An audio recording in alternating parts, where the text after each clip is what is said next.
এই মেয়েটির মুখ এত বড় যে কৃষকরা তার গালে চাষ করে, কারণ মেয়েটির গালে খুব চুলকানি হচ্ছিল। তাই সে ডাক্তারের কাছে যায়।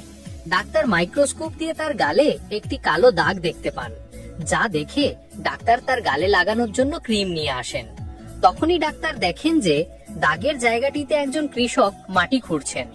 এছাড়াও তার চারপাশে আরো অনেক কৃষক কাজ করছেন এবং সমস্ত কৃষক খুব খুশি, কারণ এই বছর তাদের ফসলের ফলন খুব ভালো হবে।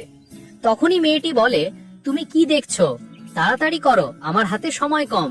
এবং ডাক্তার অনিচ্ছা সত্ত্বেও মেয়েটির গালে ক্রিম লাগানো শুরু করেন, যার ফলে সেই কৃষকদের জগতে কালো মেঘ ছেয়ে যেতে শুরু করে এবং ক্রিমের বড় বড় ঢেউ উঠতে থাকে। সমস্ত কৃষকই বড় ঢেউ দেখে ভয় পেয়ে যায় এবং নিজেদের জীবন বাঁচাতে সেখান থেকে পালাতে শুরু করে। কিছু দূরে কৃষকরা তাদের সামনে একটি হাত দেখতে পায়, যা পার হওয়া কঠিন ছিল।